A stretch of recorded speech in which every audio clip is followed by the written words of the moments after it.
રાજકોટમાં વધુ એક હત્યાનો બનાવ. શહેરના રૈયા ટેલિફોન એક્સચેન્જ નજીક પતિએ પત્નીને માથાના ભાગે હથોડીના ઘા મારી હત્યા કરી. યુનિવર્સિટી પોલીસ અને ક્રાઇમ બ્રાન્ચનો કાફલો ઘટના સ્થળે પહોંચ્યો.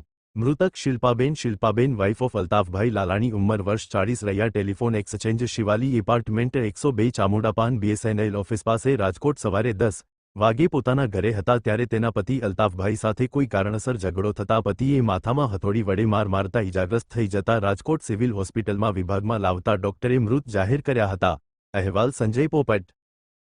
યુનિવર્સિટી પોલીસ સ્ટેશન વિસ્તારની અંદર ટેલિફોન એક્સચેન્જ પાસે શિવાજી પાર્ક છે તેમાં શિલ્પાબેન અલ્તાફભાઈ લાલાણી ઉંમર વર્ષ 40ની અત્યારે એક સિવિલ હોસ્પિટલ ખાતે ડેડ બોડી લાવવામાં આવેલ છે, જે હાલ ગંભીર જેવો માથાના ભાગે થયેલ છે, જેઓનું મૃત્યુ ડૉક્ટરે જાહેર કરેલ છે અને હાલ